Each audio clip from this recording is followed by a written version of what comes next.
धन्यवाद।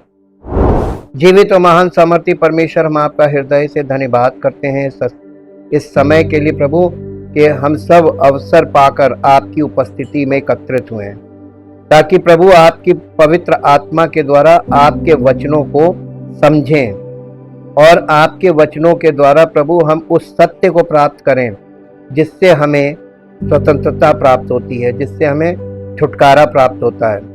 और प्रभु हम सब का जीवन विश्वास में परिपक्व होने पर आपकी महिमा को प्रकट करने वाला बन सके, जिससे आपका नाम महिमान्वित हो। सारी महिमा आपको देते हैं। धन्यवाद के साथ प्रार्थना को प्रभु यीशु मसीह के पवित्र नाम से मांगते हैं, आमीन। सबको जय मसीह की। हम परमेश्वर का बहुत धन्यवाद करते हैं। जैसा कि कल हम लोगों ने अध्ययन किया था, कल का अध्ययन किसी को याद है? परमेश्वर के पुत्र और मनुष्यों की पुत्रियां, उत्पत्ति 6 अध्याय। और हम लोगों ने कल देखा था इसके 3 आर्ग्यूमेंट्स या 3 बातें चलती हैं, जो लोग 3 विषयों पर कि मनुष्यों के पुत्रों को लेकर वहां पर ये कहते हैं कि कुछ का मानना ये है कि वो समय के रूलर्स थे, यानी जो शासन करते हैं, राजा, हाँ। और कुछ लोगों का मानना ये था कि वो पतित स्वर्गदूत है, फॉलन एंजल्स। और कुछ का मानना कि वो शेत के पुत्र थे। तो जो राजकुमार या राजा वाला जो मत है वो बाइबल के अनुसार वैसे ही रिफ्यूटेड है, यानी वो मान्य नहीं। अब बचे 2, पतित स्वर्गदूत या शेत के पुत्र। इन दोनों में से कोई एक हो सकते हैं। तो हम आज इस विषय को, इसी विषय पे जाएंगे कि उत्पत्ति 6 में परमेश्वर के पुत्र पतित स्वर्गदूत या शेत के पुत्र है। इसको देखिए, आप जब स्टडी करते हैं, बाइबल को अध्ययन करते हैं, बाइबल पढ़ना और उसका अध्ययन करना दोनों अलग अलग चीजें हैं। पढ़ने को आप उसको किताब की तरह पढ़ेंगे, आपको मिलेगा कुछ नहीं। लेकिन जब आप उसमें उसके अध्ययन में जाते हैं, अध्ययन का मतलब होता है, स्टडी का मतलब होता है ना, कि उस चीज को पूरी तरीके से अंडरस्टैंडिंग में प्राप्त करना। वचन को खा ले, याद रखिएगा, हमने पिछली सीरीज में क्या बोला था? परमेश्वर कहता है वचन को खा ले। अध्ययन के बिना आप वचन को खा नहीं सकते। ये वचन को खाना है, अध्ययन। और इसीलिए जब तक वो चीज यानी डाइजेस्ट ना हो जाए, गले से नीचे ना उतर जाए, यानी पूरी तरीके से समझ में ना आ जाए, उसके बिना आपको वचन से कोई लाभ नहीं होगा। इसलिए हर विषय बहुत महत्वपूर्ण है परमेश्वर के वचन में, बाइबल में। उत्पत्ति 4 और 5 अध्याय में वर्णित वंशावलियां, आज देखिए हमने वंशावलियों का यहाँ पर चार्टिंग की हुई है। ये जो वंशावली आप देख रहे हैं, ये है chronological chart from Adam to Abraham. आदम से लेके अब्राहम तक 20 जनरेशंस हुई हैं। और इसमें से आप देखेंगे तो जल प्रलय तक, ये यहाँ तक है, ये ब्लू लाइन, ये फ्लड, ये है। तो ये द टाइम ऑफ नोआ, तो नूह के समय तक ये वो था। तो यहाँ पे ये जल प्रलय कंप्लीट हो रहा है। तो जल प्रलय नूह यहाँ पर है, तो नूह से पहले यहाँ पे ये जल प्रलय पीरियड आ रहा है, यहाँ तक आ रहा है, नूह तक। और यहाँ पे हम लोग देख रहे हैं द जीनियोलॉजी ऑफ एडम। आदम था, आदम के का पहला बेटा जो था, पहला था कैन। उसके बाद हुआ हाबिल, एबल इंग्लिश में बोलते हैं। हाबिल को तो इसने मार दिया था। फिर हाबिल की जगह आया सेत, और उसके बाद इसके और भी बेटे बेटियां हुए जिनका कोई वर्णन नहीं है। अब ये बचे हाबिल और सेत। तो ये 2 जीनियोलॉजी है, यहाँ से 2 सीड चल रहे हैं। और यही 2 सीड आगे कैसे क्रिस क्रॉस करते हैं, देखिए आप लोग बड़ी आसानी से देखते हैं। ब्लड ऑफ जीसस, यीशु का लहू। लहू का मतलब समझते हैं? Genealogical connection. The blood is the thread from starting to end. और वो लहू में उसने हमारे पापों को अपने ऊपर कैसे लिया? पाप जो है वो स्वभाव है, जीनियोलॉजी में, डीएनए में आता है। तो हमारा पाप, मानव जाति का पाप, वो यहाँ से लगातार लेता हुआ आ रहा है। तो ये जीनियोलॉजी जो है ये मसीह के वंश को तैयार कर रही है, इसलिए बहुत इंपॉर्टेंट है। कभी भी देखिए, आप लोग मेडिकल से रिलेटेड नहीं है, नॉन मेडिकल हैं, तो आपको ये चीजें बहुत इंटरेस्ट नहीं लगेंगी, लेकिन इन्हीं में भेद छिपे, भेद आपको यहां मिलेंगे, और इसलिए हम इन भेदों को समझते हैं यहां से। ये जीनियोलॉजिकल चार्ट से यहां पे लिखा हुआ है आदम की वंशावली नूह तक, और वहां पे लिखा हुआ आदम की वंशावली अब्राहम तक, और हम लोग ने नूह से अब्राहम तक एक रफ स्टडी की। अब उसके बाद हम आदम से अब्राहम वंशावली पे आए। ये वंशावली बहुत कुछ हमको बताएगी और बहुत सत्य हमको यहाँ से प्राप्त होगा, क्योंकि हम लोग को यही वंशावली से हम लोग आ रहे हैं। हमारा जो स्वभाव है, हमारा स्वभाव जो पूर्वजों से हमारे पास आ रहा है, डीएनए, तो वो आरंभ से ही तो आ रहा है ना, हम डिस्कनेक्ट नहीं हो सकते हैं। उत्पत्ति 4 अध्याय और 5 अध्याय में वर्णित वंशावलियां कैन और शेत नामक दो मूलतः भिन्न वंशों के माध्यम से मानव जाति के विकास का वर्णन करती हैं, साथ ही उनके नैतिक विकास का वर्णन भी है, और ये कथन भी है कि परमेश्वर के पुत्रों, जब आप वहां पे उत्पत्ति 6 में लिखा हुआ पढ़ते हैं परमेश्वर के पुत्रों, तो इसका मतलब हिब्रू लैंग्वेज में लिखा हुआ एलोहीम। एलोहीम, हीम वर्ड जो आता है वो होता है प्लूरल। एल का मतलब होता है परमेश्वर, परमेश्वर के पुत्र, प्लूरल है ये, इसीलिए एलोहीम लिखा हुआ है। और मनुष्य की पुत्रियों के बीच विवाहों के कारण दुष्टता इतनी बढ़ गई कि परमेश्वर ने अपने द्वारा सृजित मनुष्यों को नष्ट करने का निश्चय कर लिया। ये वर्णन संपूर्ण मानव जाति पर लागू होता है और कैन वंशियों और शेत वंशियों के बीच संबंध या विवाह को पूर्व कल्पित करता है कि इन दो वंशों के बीच आपस में जो मैरिजेस हुई थी, ये मैरिजेस सही नहीं थी। परमेश्वर के वंश के बच्चे और सेटन का वंश, ये कैन जो है ये सेटनिक जनरेशन से आ रहा है। इसी ने हत्या की सबसे पहले, इसको हाबिल को किसने मारा था, तो ये हत्यारों का वंश है, तो ये सेटनिक हो गया ना, शैतान के लिए प्रोविजन से वो आरंभ से हत्यारा है, तो वो हत्यारा है, उसी का नेचर इसमें आया था। उत्पत्ति 6 अध्याय का 1 और 2 पद सामान्यतः मनुष्यों बिना किसी प्रतिबंध की वृद्धि से संबंधित है, अर्थात संपूर्ण मानव जाति की, और जबकि नैतिक भ्रष्टाचार को सार्वभौमिक रूप से दर्शाया गया है, नूह को छोड़कर जिसने परमेश्वर का अनुग्रह पाया। उत्पत्ति 6 अध्याय के 8 पद में यह बात लिखी है, संपूर्ण मानव जाति को विनाश के लिए तैयार बताया गया है। उत्पत्ति 6 अध्याय का 3 पद और 5 से 8 पद तक। इस भाग को समझने और मानव जाति के इस पूर्ण पतन के कारणों को समझने के लिए हमें पहले परमेश्वर के पुत्र और मनुष्यों की पुत्रियों जैसे भावों की सही व्याख्या करनी होगी, इसको पूरी तरीके से समझना होगा। परमेश्वर के पुत्रों और मनुष्यों की पुत्रियों की पहचान पर 3 दृष्टिकोण है, जैसा कि कल भी मैंने आपको बताया था, आज थोड़ा और इसको रिफाइन कर रहे हैं। बहुत प्राचीन काल से ही 3 अलग अलग दृष्टिकोण प्रचलित रहे हैं। ईश्वर के पुत्रों को राजकुमारों के पुत्र, देवदूत और सेत के वंशज या ईश्वरीय पुरुषों के रूप में माना जाता है, और मनुष्यों की पुत्रियों को निम्न वर्ग के लोगों की पुत्रियों के रूप में, सामान्य रूप से मानव जाति की पुत्रियों के रूप में माना जाता है। राजकुमार और आम लोग, इन 3 दृष्टिकोणों में से पहला दृष्टिकोण हालांकि रूढ़िवादी रैबिनिक यहूदी धर्म में पारंपरिक हो गया है, इसे तुरंत खारिज किया जा सकता है क्योंकि ये भाषा के प्रयोग के अनुसार उचित नहीं है और पूरी तरह से अशास्त्रीय है, यानी वचन से मेल नहीं खाता, अशास्त्रीय है। देवदूत और मानव जाति, अब बचे 2, यानी फॉलन एंजल्स और वो शेत के वंशज। इसके विपरीत दूसरे 2 संभावित आधारों पर सही ठहराया जा सकता है।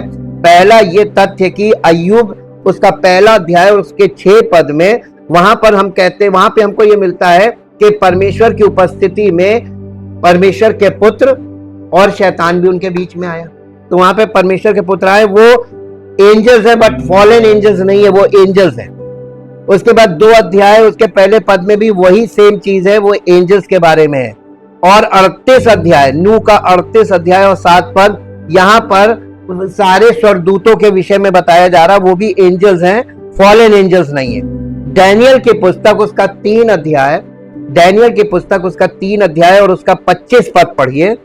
डैनियल की पुस्तक उसका 3 अध्याय और उसका 25 पद।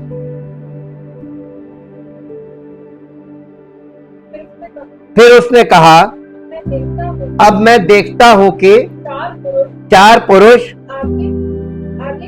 आग के बीच खुले हुए तैर रही। आग के भट्टे में जब शद्रक, मेशक और अबेदनगो को डाला गया था, उस समय का वर्णन है। और वो लोग देख रहे थे कि हमने तो 3 लोगों को बांध के डाला था और आग के भट्टे में 4 लोग खुले घूम रहे हैं, और चौथे का, और उसको कुछ भी हानि नहीं पहुंची, और चौथे पुरुष का स्वरूप ईश्वर के पुत्र के सदृश है। यहां पर भी ये ईश्वर के पुत्र के सदृश है, ये भी एंजल है, ठीक, एंजल ऑफ गॉड। हमने आपको बताया एंजल ऑफ द लॉर्ड जब भी आता है वो पुराने नियम में रिप्रेजेंट्स जीसस क्राइस्ट ऑलवेज। ये एकदम आपको फॉर्मूले मालूम होना चाहिए कि ये फॉर्मूला कौन सा लगेगा। और दूसरा, परमेश्वर के पुत्र निसंदेह स्वर्गदूत है। भजन संहिता 29 अध्याय का पहला पद पढ़िए। भजन संहिता 29 चैप्टर उसका 1 वर्स, पहला पद। यहां इस प्रकार से लिखा है, भजन संहिता 29 अध्याय और उसका पहला पद, हे परमेश्वर के पुत्रों, यहोवा का, हाँ यहोवा ही का गुणानुवाद करो। ये भी एंजल्स, ये भी एंजल्स है, not fallen angels but good angels. उसके बाद भजन संहिता 89 चैप्टर और उसका 7 पद पढ़िए। 89 चैप्टर और उसका 7 पद। परमेश्वर पवित्र लोगों की गोष्ठी में अत्यंत प्रतिष्ठा के योग्य और अपने चारों ओर सब रहने वालों से अधिक भय योग्य है। यहां पे इसका 7th वर्ष है ना, ये 7वां पद, 89 का 7। यहां पर भी और दूसरा विरोधाभास, परमेश्वर के पुत्र और मनुष्य की पुत्रियां, इस अंश के संदर्भ और भाव के अलावा ये 2 बिंदु हमें स्वाभाविक रूप से परमेश्वर के पुत्रों को स्वर्गदूतों के रूप में देखने के लिए प्रेरित करेंगे, मनुष्यों और मनुष्यों की पुत्रियों से अलग। तो पहली चीज ये यहाँ पर जो उत्पत्ति 6 में है, परमेश्वर न्याय किसका करने जा रहा है, स्वर्गदूतों का क्या मनुष्यों का? क्योंकि उत्पत्ति 6 अध्याय के पहले पद में, पहला पद पढ़ दीजिए, देखिए रेफरेंस टू कॉन्टेक्स्ट, संदर्भ को कैसे ध्यान से समझा जाता है, इसको देखिए। बाइबल को आज लोग उल्टा सीधा बोलने के लिए गलत तरीके से इस्तेमाल जरूर कर रहे हैं, लेकिन बाइबल अपने आप में एक त्रुटिहीन पुस्तक है। फिर जब मनुष्य भूमि के ऊपर बहुत बढ़ने लगे, तो ये न्याय किसका आ रहा है? मनुष्यों का। इसमें स्वर्गदूतों का कोई बीच में नाम नहीं आया। तो ये मनुष्यों का न्याय हो रहा है, और मनुष्यों की जनरेशंस बढ़ रही हैं। तो जनरेशन बढ़ेगी कैसे? थ्रू मैरिज, है ना?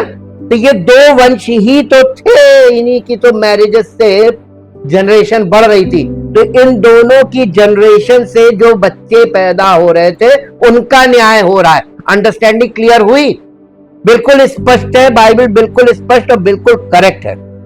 देवदूतीय दृष्टिकोण का खंडन, यानी स्वर्गदूत, फॉलन एंजल्स वाला ये खंडन होता है। लेकिन ये व्याख्या, हालांकि ये स्वयं सबसे पहले सुझाई गई है, केवल तभी सही मानी जा सकती है जब इसकी भाषा स्वयं किसी अन्य व्याख्या को लेकर ना करें।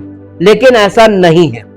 धर्मी लोग भी परमेश्वर के पुत्र, बाइबल में जो परमेश्वर, जो धर्मी लोग थे या राइचियस पर्सन जिसको बोलते हैं, जिन्हें परमेश्वर, जैसे नूह एक धर्मी व्यक्ति था, he is also called the son of God. ठीक, और जितने लोग थे, ये जो क्या नाम है, भविष्यवक्ता जो परमेश्वर की ओर से नियुक्त किए गए थे, ये भी परमेश्वर के पुत्र कहलाते थे। तो ये जो लोग थे, नूह भी एक धर्मी व्यक्ति है, अय्यूब भी एक धर्मी व्यक्ति है। हाँ, तो आप ये देख रहे हैं कि परमेश्वर राइचियस पर्सन को परमेश्वर के पुत्र कहलाते थे, वो उन्हें भी वो कहा जाता था, क्योंकि एलोहीम के पुत्र या एलीम के पुत्र शब्द, ये हिब्रू लैंग्वेज में लिखा हुआ, केवल स्वर्गदूतों के लिए ही लागू नहीं होता है, लेकिन भजन संहिता 73 चैप्टर और उसके 15 वर्ष को पढ़िए। भजन संहिता 73 चैप्टर और उसका 15th वर्ष, 73 अध्याय का 15 पद। यदि मैंने कहा होता मैं ऐसा ही कहूंगा, तो देख मैं तेरी संतान के साथ क्या क्रूरता का व्यवहार करता। देखिए यहां पर जो वर्ड आ रहा है, एलोहीम को संबोधित करते हुए धर्मी लोगों को, तेरे पुत्रों की पीढ़ी, यहां किनको संबोधित किया जा रहा है? राइचियस पीपल, उनको कहा जा रहा है। तो ये लोग जो है, ये परमेश्वर के पुत्र की श्रेणी में आ रहे हैं, उनको परमेश्वर के पुत्र की तरह डील किया जा रहा है, एलोहीम के पुत्र कहा गया है। और तेरे पुत्रों की पीढ़ी अर्थात एलोहीम के पुत्र। और उसके बाद व्यवस्था विवरण 32 अध्याय और उसका 5 पद पढ़िए। व्यवस्था विवरण 32 अध्याय का 5 पद, परंतु इसी जाति के लोग टेढ़े और तिरछे हैं, वे बिगड़ गए, ये उसके पुत्र नहीं, ये उसका कलंक है। देखिए परमेश्वर के पुत्र जो है परमेश्वर पे कलंक बन गए। ये धर्मी लोगों के लिए बोला जा रहा, the chosen generation, the chosen people, परमेश्वर के चुने हुए लोग, इनको क्या बोला गया? इजराइलियों को उनके परमेश्वर के, इजराइलियों को उसके पुत्र कहा गया, यानी परमेश्वर के पुत्र कहा गया है। और होशे की पुस्तक उसका पहला अध्याय और उसका 10 पद पढ़िए। होशे की पुस्तक उसका पहला अध्याय और उसका 10 पद, यहां इस प्रकार से लिखा हुआ है, होशे पहला अध्याय 10 पद।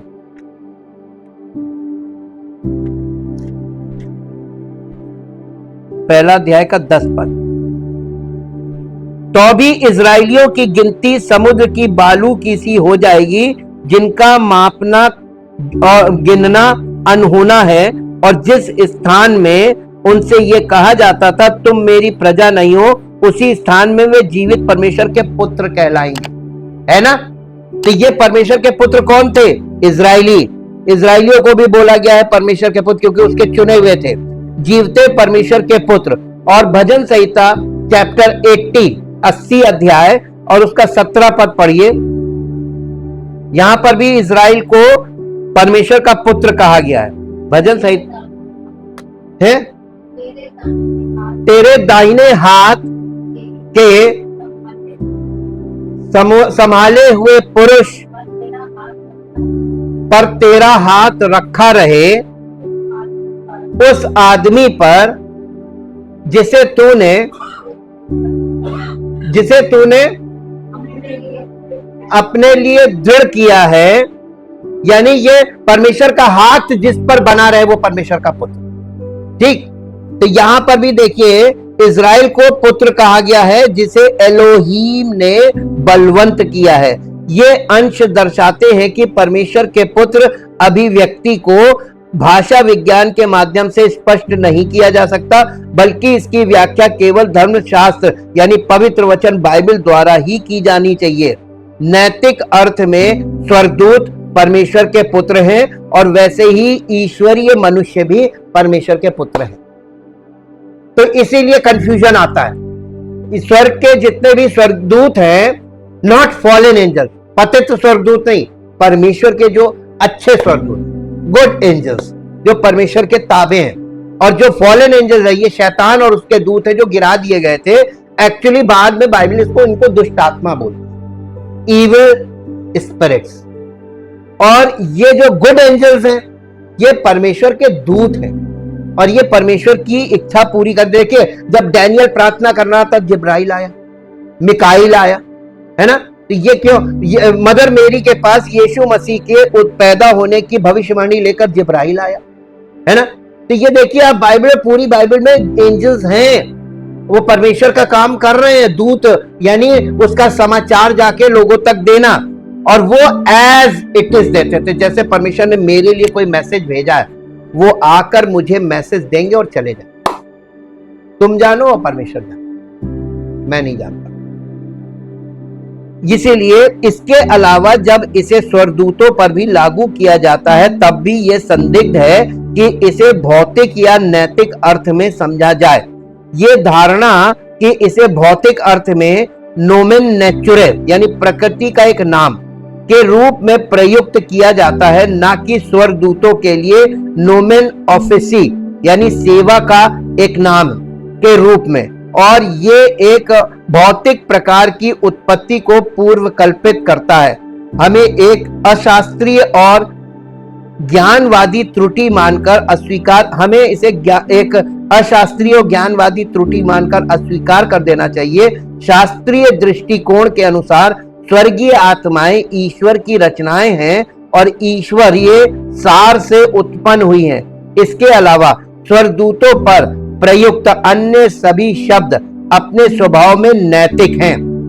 लेकिन यदि परमेश्वर के पुत्र शीर्षक में भौतिक पीढ़ी की धारणा शामिल नहीं हो सकती है, तो इसे स्वर्गीय आत्माओं तक सीमित नहीं किया जा सकता है, बल्कि ये उन सभी प्राणियों पर लागू होता है जो परमेश्वर की छवि धारण करते हैं या परमेश्वर के साथ अपनी समानता के आधार पर दिव्य जीवन की महिमा, शक्ति और धन्यता में भाग लेते हैं। इसलिए मनुष्यों के साथ साथ स्वर्गदूतों पर भी, क्योंकि परमेश्वर ने मनुष्य को एलोहीम की बहुत कम कमी होने दी है या एलोहीम से थोड़ा पीछे रहने दिया है। भजन संहिता उसका 8 अध्याय और उसका 5 पद पढ़िए। भजन संहिता 8 अध्याय का 5 पद। भजन संहिता 8 अध्याय और उसका 5 पद पढ़िए। क्योंकि तूने उसको परमेश्वर से थोड़ा ही कम बनाया है। किसको? है मनुष्य को परमेश्वर से थोड़ा कम बनाया जी, और महिमा और प्रताप का मुकुट उसके सिर पर रखा है। ये बात भजन संहिता में लिखी हुई है। अच्छा, एक चीज और मैं चाहूंगा, मेरे साथ इब्रानियों की पत्री निकालिए। इब्रानियों की पत्री नए नियम में, यहां पर भी एक रेफरेंस है, मुझे याद आ गया। ये भी देखिए, यहां पर भी ये बात आती है। ऐसे आउट ऑफ कॉन्टेक्स्ट तो आपको समझ में नहीं आएगी, लेकिन कॉन्टेक्स्ट में इब्रानियों 2 अध्याय का 7 पद पढ़िए। तूने उसे स्वर्गदूतों से कुछ ही कम किया,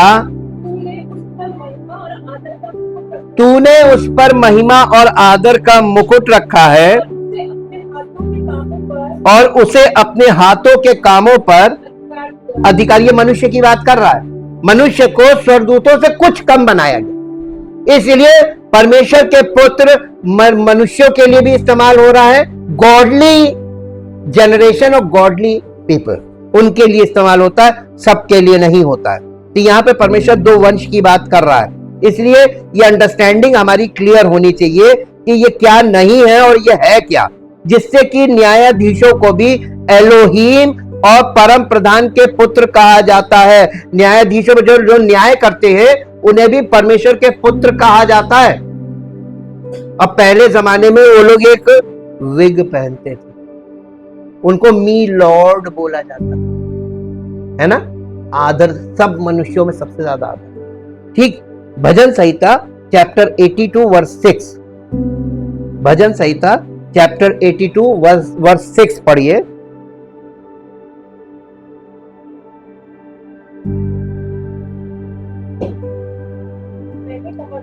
मैंने कहा था कि तुम ईश्वर हो। ये बात यीशु मसीह ने बोली है। मेरे साथ निकालिए, देखिए वो कैसे कह रहा है। व्यवस्था में लिखा है ना कि तुम ईश्वर हो। ये किसको बोला गया है? मनुष्यों को। लेकिन इसमें कैटेगरी है, कौन से मनुष्यों को? ये आपको मिलेगा यूहन्ना रचित सुसमाचार और उसका अध्याय 6।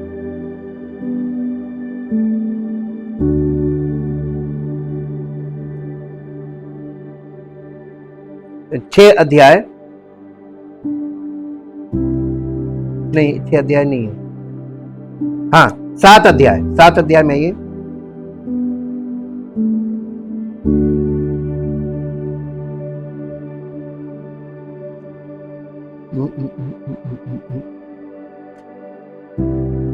हाँ ये मिला। ये है 10 अध्याय निकालिए।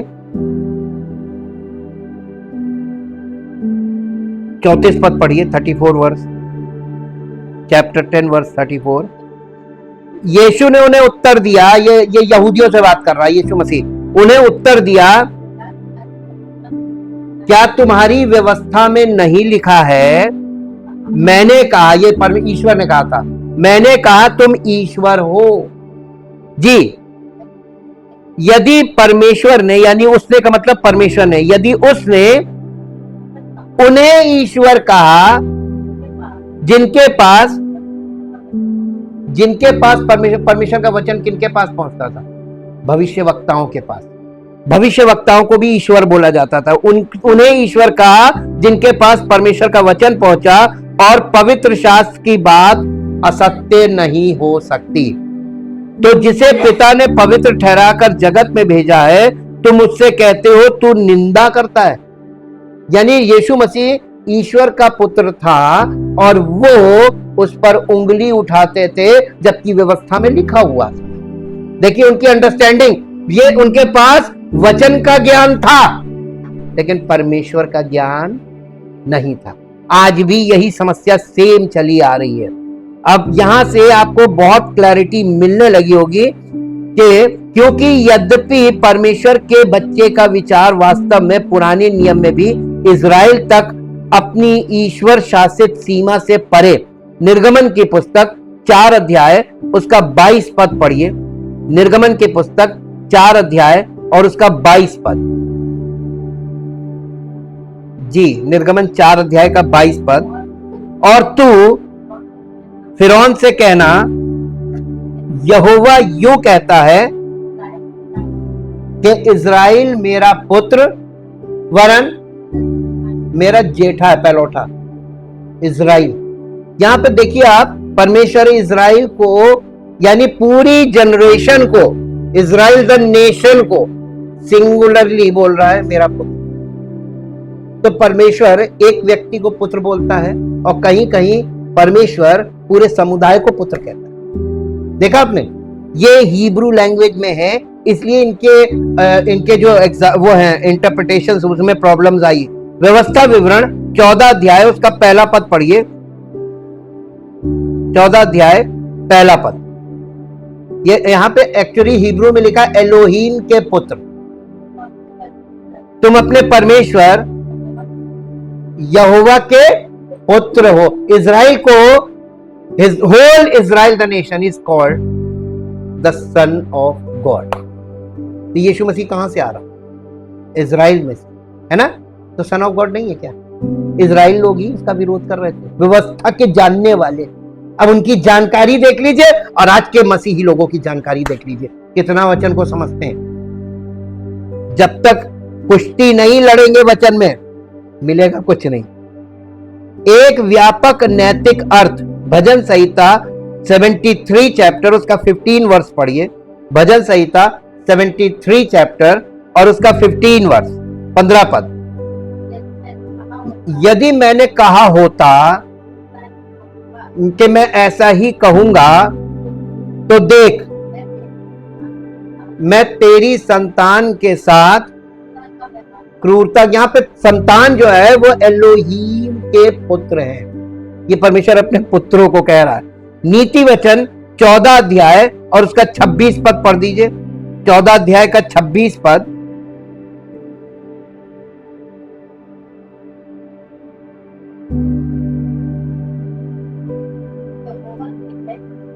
यहोवा के भय मानने वालों के को दृढ़ भरोसा होता है और उसके पुत्रों को शरण स्थान मिलता है। परमेश्वर का भय मानने वालों को दृढ़ भरोसा होता है और परमेश्वर के भय मानने वालों के बच्चों को परमेश्वर में शरण मिलती है। ठीक यहां पर इस चीज को देखिए कि एकदम साफ साफ बताया जा रहा है, फिर भी ये गलती को रोकने के लिए किया जाना चाहिए था और मनुष्यों के पुत्र या पुत्रियां शब्दों का प्रयोग परमेश्वर के बच्चों और संसार के बच्चों के बीच अंतर करने के लिए किया जा सके। तो ये हिब्रू से ट्रांसलेशन हम हिंदी में पढ़ते हैं, लेकिन इंग्लिश ज्यादा नियरेस्ट पड़ती है, हिंदी दूर है, तो हिंदी में स्पष्टता बहुत कम होती है। ये तर्क इस गलत धारणा पर आधारित है कि परमेश्वर के पुत्र शब्द का प्रयोग यहोवा ने पहली बार तब किया था जब उसने इजराइल को वाचा राष्ट्र के रूप में चुना था। ये गलत तथ्य है, ये गलत है, क्योंकि परमेश्वर पहले से करता रहा। ये बात सच है कि इजराइल को यहोवा के ज्येष्ठ पुत्र के रूप में गोद लेने से पहले यहोवा के पुत्रों की बात करना अनुचित होता, लेकिन ये धारणा गलत है या कम से कम प्रमाण देने में असमर्थ है कि अब्राहम के बुलाए जाने से बहुत पहले प्राचीन काल में परमेश्वर की कोई संतान नहीं थी, और यदि थी भी तो उन्हें एलोहीम के पुत्र नहीं कहा जा सकता था। निर्गमन की पुस्तक के 4 अध्याय के 22 पद में हमने जो पढ़ा है उसी से संबंधित है कि वहां पहली बार बोला गया है। ये विचार सबसे पहले ईश्वर तंत्र के संबंध में प्रस्तुत नहीं किया गया था और फिर इसे एक अधिक सार्वभौमिक अर्थ में विस्तारित किया गया। इसकी जड़ें ईश्वरीय छवि में थी, यानी यहाँ पर जो उत्पत्ति में यहाँ पर एलोहिम के पुत्र नहीं कहा, इसीलिए यहाँ पे कंफ्यूजन बहुत आ रहा है। यहाँ पे एक्चुअली इसकी जड़ मालूम क्या है, आदम को परमेश्वर ने अपनी छवि में बनाया, in his likeness, in his image and in his likeness, यानी आदम जो था वो परमेश्वर की छवि धारण करता था, इक्वल टू गॉड ही समझे। फॉलन स्टेट के बाद वो छवि उसकी चली गई, लेकिन आदम के वंशों में देखिए परमेश्वर अपना वंश भी ला रहा है, और क्योंकि उसने जो फल खाया था वो गुड एंड ईविल खाया था, तो एक ईविल जनरेशन आ रही है, गुड एंड बैड नहीं, वहां बहुत ध्यान दीजिएगा, not good and bad, good and evil. उन्होंने जो फल खाया था वो ज्ञान का वृक्ष का फल था, और उसमें गुड एंड बैड नहीं था, गुड एंड ईविल था। गुड एंड ईविल दो कॉन्ट्रास्ट हैं, एकदम दो सिरे समझ लीजिए, जैसे पूरा पश्चिम, ऐसे गुड एंड ईविल, जैसे आशीष और श्राप। गुड एंड ईविल में आशीष और श्राप आता है, जीवन और मृत्यु आता है, ये गुड एंड ईविल है। तो यही दो चीजें, दो धाराएं तो चल रही हैं। तो परमेश्वर की छवि धारण करने वाला मनुष्य जब पतन होता है, उसके बाद जब उसकी संतानें पैदा होती हैं, तो उसमें से गुड एंड ईविल दो सीड निकलते हैं। भाई पेड़ का फल खाया तो उनके जीवन से वो फल का आउटपुट आया संतान के रूप में, हाँ के ना। अब आपको बहुत स्पष्टता हो रही होगी। तो यहाँ पे देखिए आदम के जो आउटपुट आ रहा है वो ये ईविल आ रहा है, ये गुड आ रहा। तो पहला सीड क्या आया, ईविल। अब आप एक चीज और यहाँ पर ध्यान दीजिएगा, जब आप बाइबल को देखते हैं तो बाइबल में कभी भी पहले बच्चे को परमेश्वर ने एक्सेप्ट नहीं किया। अब आपको समझ में आ रहा होगा क्यों। पहला बच्चा ईविल सीड है, जो छोटा बच्चा होता है, परमेश्वर वहां से बुलाता। दाऊद अपने कितने भाइयों में, 7 भाई, वो 8वें नंबर पे थे, 8वें नंबर पे थे। 8 number is the number of new beginning, 8वें नंबर का बच्चा, उसको पकड़ा। अब्राहम में भी देख लीजिए, अब्राहम का बड़ा भाई जो जल के मर गया था, हरान, परमेश्वर ने उसे नहीं चुना था, परमेश्वर ने अब्राहम को चुना। 3 भाइयों में से एक को, छोटे को, अब्राहम को चुना था परमेश्वर। ऐसे ही परमेश्वर हमेशा छोटे को चुनता, जेठे को नहीं, छोटे को। अब एसाव और याकूब में देखिए, याकूब छोटा था, उसे चुना, एसाव को नहीं चुना। तो परमेश्वर का चुनाव, ये मेरे पास बहुत समय तक ये क्वेश्चन रहा माइंड में कि परमेश्वर ये छोटे को पहला उठा क्यों बनाता, बड़े को क्यों? वो चीजें धीरे धीरे जीनियोलॉजी से ही क्लियर होंगी। कुछ रीजंस यहाँ पर ऐसे हैं जो आपको बाइबल पूरी पढ़ जाएंगे तब भी नहीं मिलेंगे, वो यहाँ मिलेंगे जीनियोलॉजी। हाँ, वहां पे भी छोटे को चुना, बड़े को देखे नहीं। तो ये कॉन्ट्रास्ट है, ये दो जनरेशंस कॉन्ट्रास्ट। तो परमेश्वर यहाँ पर जो परमेश्वर के पुत्र है वो परमेश्वर की छवि यानी इमेज बेरर एडम के कारण इसको परमेश्वर का पुत्र कहा गया, क्योंकि आदम वास्तव में परमेश्वर का पुत्र था। मैं आपको इसको प्रमाणित कर सकता हूं। तो उसके बच्चों में से एक सीड तो परमेश्वर का पुत्र आएगा ना। लूका रचित सुसमाचार 3 अध्याय उसका 38 वर्ष पढ़िए। 3 अध्याय 38, 36 और 38 पढ़ दीजिए चलिए। और वो केनान का, और वो अरफक्षद का, और वो शेम का, और वो नूह का, और वो लिमिक का, और वो मथुशिला का, और वो हनोक का, और वो यिरिद का, और वो महलेल का, और वो केनान का, और वो एनोश का, और वो शेत का, और वो आदम का, और वो परमेश्वर का पुत्र था। तो यहाँ पे शेत भी परमेश्वर का पुत्र में आया ना, वंशावली में आया कि नहीं आया? अब स्पष्ट हो गया कि यहाँ परमेश्वर के पुत्र की वंशावली किसको बोला? परमेश्वर के पुत्रों ने मनुष्यों की पुत्रियों से। यहीं पे स्पष्ट हो गया। उस जमाने में पूरी बाइबल तो थी नहीं लोगों के पास, ओल्ड टेस्टामेंट पीरियड में, जिसे बीसी काल बोलते हैं। तो बिफोर क्राइस्ट लोगों के पास इतनी जानकारी नहीं थी और स्पष्टता नहीं थी, जिसके कारण लोग इस तरीके के कंफ्यूजन्स में अटके रहे। लेकिन जब मसीह आया तो वो स्पष्टता लेकर आया। ज्योति का एक और मतलब होता है, ज्योति सब चीजों को स्पष्ट करती है ना। तो यीशु मसीह डिवाइन लाइट है, उसके आने के बाद पुराना नियम पूरा स्पष्ट होगा। और अगर आपको नहीं हुआ है तो आप सही जगह से कनेक्ट नहीं हुए, इसलिए नहीं। यीशु मसीह में सब चीजों का प्रकाशन क्लियर हो गया जो पुराने नियम में है। इसलिए शुरू से ही अनुप्रयोग सामान्य था, और जब तक परमेश्वर ने यहोवा के रूप में अब्राहम और उसके वंश को उद्धार का माध्यम नहीं चुना और अन्य जातियों को अपने अपने मार्ग पर चलने नहीं दिया, तब तक इस अभिव्यक्ति को यहोवा के पुत्र का विशिष्ट ईश्वर तंत्रीय अर्थ प्राप्त नहीं हुआ। और फिर इसे पुनः मुक्त किया और सभी राष्ट्रों के उद्धारकर्ता मसीह के आगमन पर, अर्थात एलोहीम ना कि यहोवा के अधिक व्यापक अर्थ में विस्तारित किया गया है।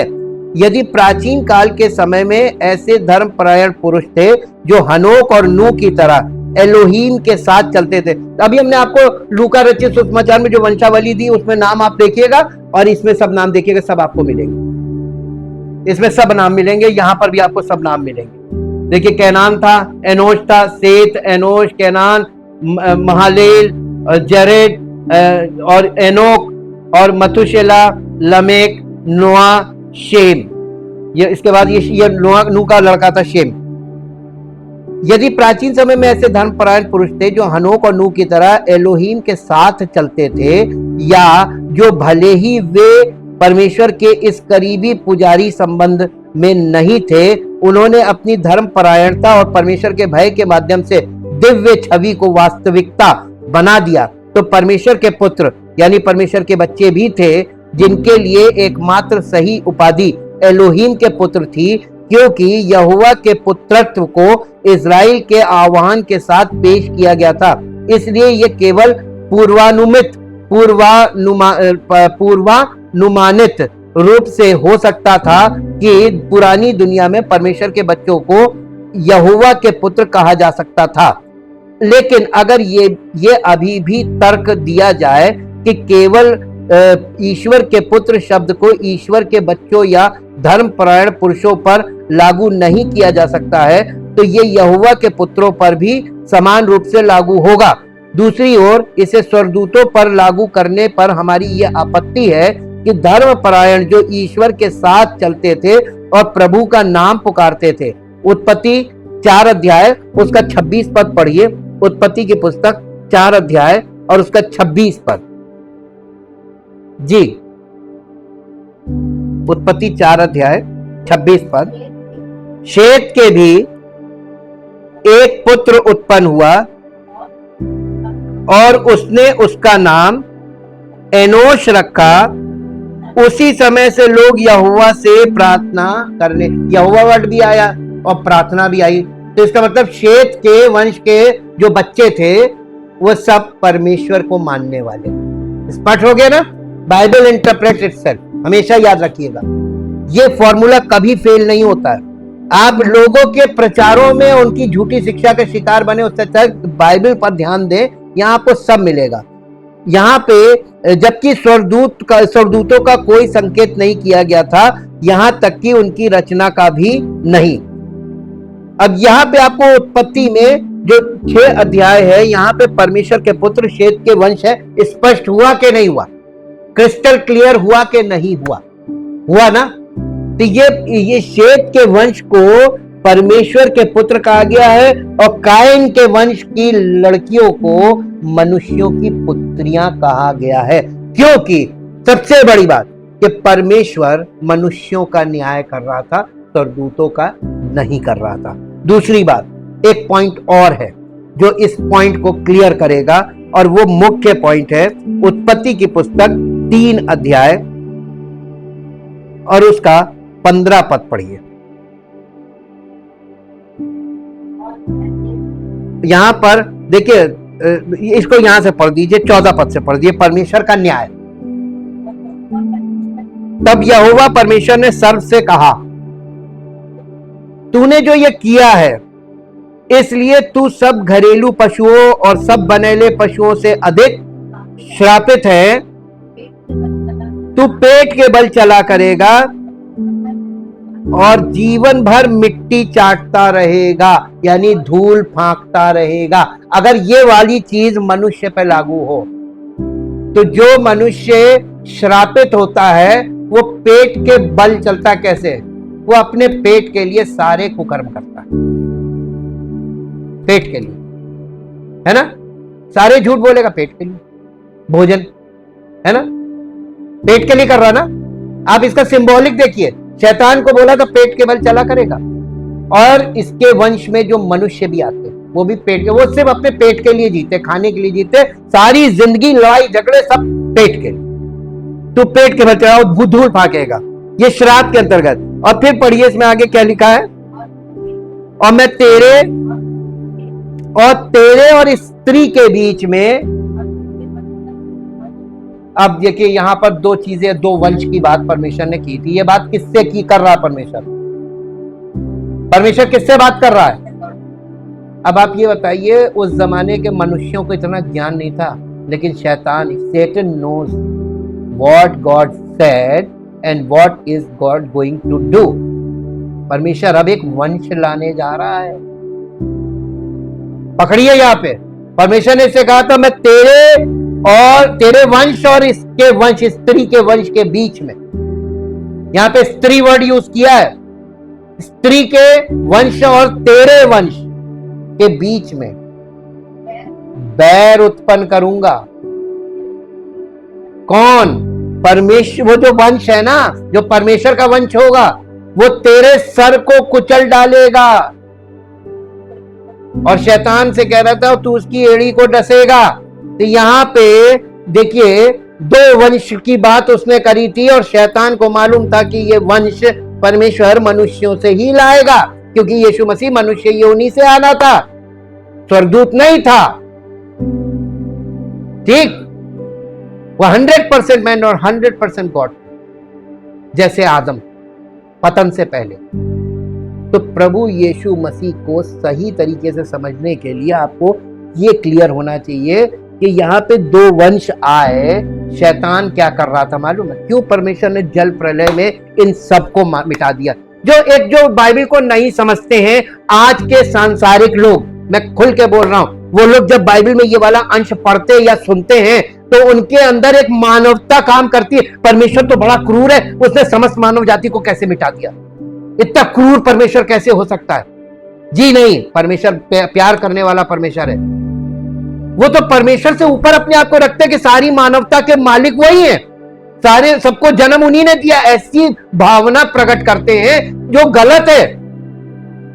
दुनिया के लोगों की आप चिंता क्यों करते हैं? आप अपने परिवार की कीजिए। एकदम मानवता छलकने लगती है। यहां पर आप देखेंगे तो आपको यह पता चलेगा कि ये उन लोगों ने उस वंश को बिगाड़ा, शैतान ने जेनेटिक प्रॉब्लम कर दी थी। इसमें से केवल एक बचा था, नूह। परमेश्वर ने नूह को क्यों चुना था? क्योंकि उस जेनेटिक प्रॉब्लम में नूह और उसकी पत्नी नहीं थे, इसलिए इसके वंश से परमेश्वर रिक्रिएशन कर रहा था और उस पूरे पूरे वंशों को खत्म किया था। ये जेनेटिक प्रॉब्लम थी, इसलिए परमेश्वर ने इन सबको। अब आप ये सोचिए कि जब ये इतने दुष्ट थे तो क्या ये पश्चाताप कर सकते थे? ना, ये सैतानिक वंश था। परमेश्वर ने, शैतान वंश को बिगाड़ रहा था कि देखे परमेश्वर अपने पुत्र को कैसे लाएगा।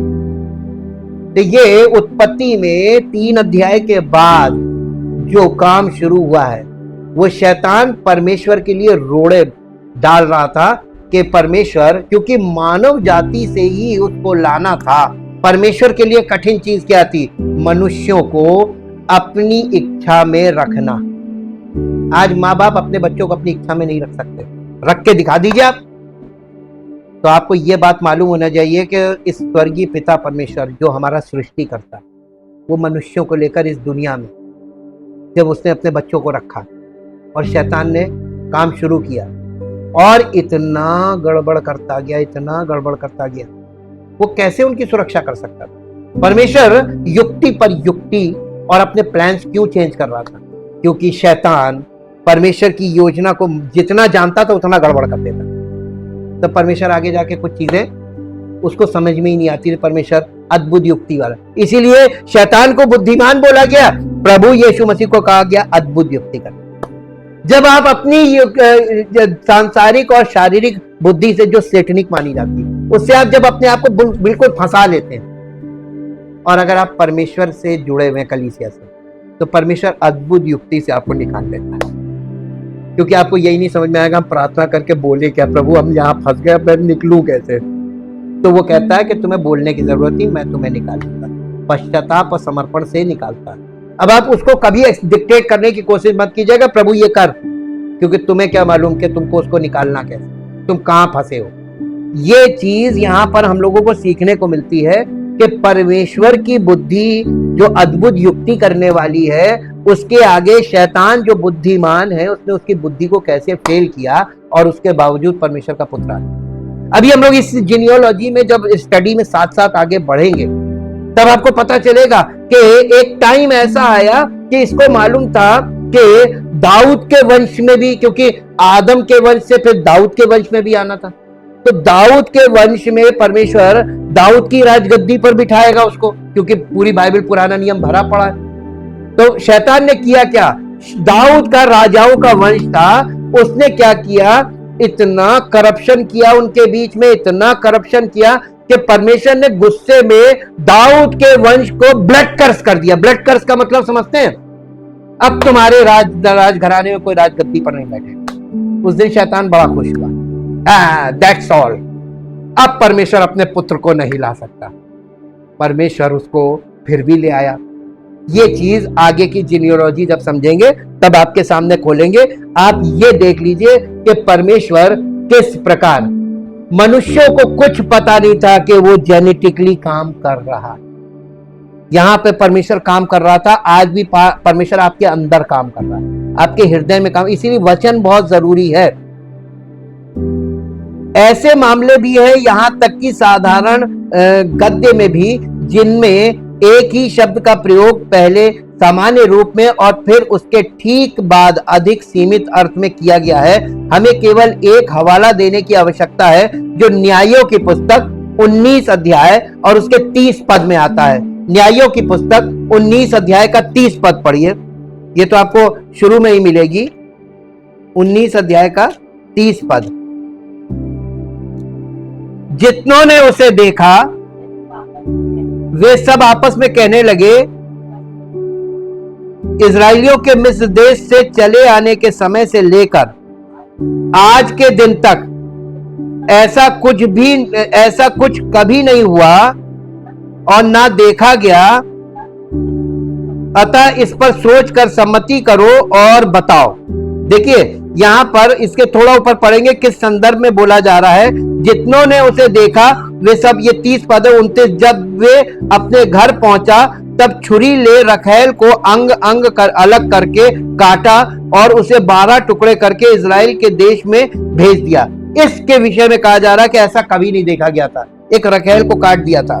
यहाँ पे जहां इजराइली अर्थात 12 गोत्रों के मिस्र से बाहर आने का उल्लेख है और उसके ठीक बाद यहोशू की पुस्तक 20 अध्याय उसका पहला दूसरा पद ये बताया गया है कि इजराइल की सारी संतान, इजराइल के सभी गोत्र एक साथ इकट्ठे हुए युद्ध करने के लिए, जैसा कि हम यहोशू 20 अध्याय के 3 से सीखते हैं, बिन्यामीन पर। और युद्ध के पूरे विवरण में न्यायों 20 अध्याय और 21 अध्याय में इजराइल के गोत्रों को बिन्यामीन के गोत्र से अलग किया गया है। इस प्रकार इजराइल के गोत्र अभिव्यक्ति का वास्तव में बिन्यामीन को छोड़कर बाकी गोत्रों का अर्थ है, और फिर भी बिन्यामीनी इजराइली थे। इजराइल से बिन्यामीन गोत्र को परमेश्वर ने अलग कर दिया था और वो फिर भी इजराइली थे। हम परमेश्वर का बहुत धन्यवाद करते हैं क्योंकि वो हमसे समय समय पर, जब हम आत्मिक रूप से परिपक्व होने लगते हैं, तो वो हमसे हायर लेवल में अद्भुत रीति से बातें करने लगता है और हमें वो हायर लेवल की चीजों में आगे बढ़ाने के लिए काम करता है।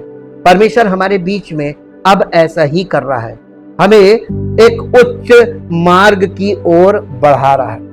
परमपिता परमेश्वर, हम आपका दिल से धन्यवाद करते हैं। आपका वचन पूरी तरीके से ट्राइड एंड टेस्टेड है और ये एररलेस, इसमें कोई त्रुटि नहीं है। प्रभु, हम आपका दिल से धन्यवाद करते हैं। आज लोग इसको गलत तरीके से सिखा रहे हैं, त्रुटि सिखाने वाले में हो सकती है आपके वचन में। आज लोग इसको पढ़कर इसका गलत अर्थ समझ रहे हैं, त्रुटि पढ़ने वाले में हो सकती है, उसकी समझ में हो सकती है। लेकिन प्रभु, आपका वचन पूर्ण रूप से एकदम त्रुटिहीन है, इसमें एक भी त्रुटि नहीं। जब हम इसे पवित्र आत्मा की सहायता में, उसके प्रकाश में इसको सुनते हैं और समझते हैं, तो प्रभु ये वचन हमारे अंदर वो जीवन पैदा करता है और उस छुटकारे में हमको लेके आगे जाता है जो प्रभु आपके पवित्र आत्मा, पवित्र वचन के द्वारा ही संभव है और उसका कोई दूसरा तरीका नहीं। हम प्रभु आपका धन्यवाद करते हैं। सारी महिमा आपको मिले। प्रार्थना को यीशु मसीह के पवित्र नाम से मांगते हैं, आमीन। Praise the Lord.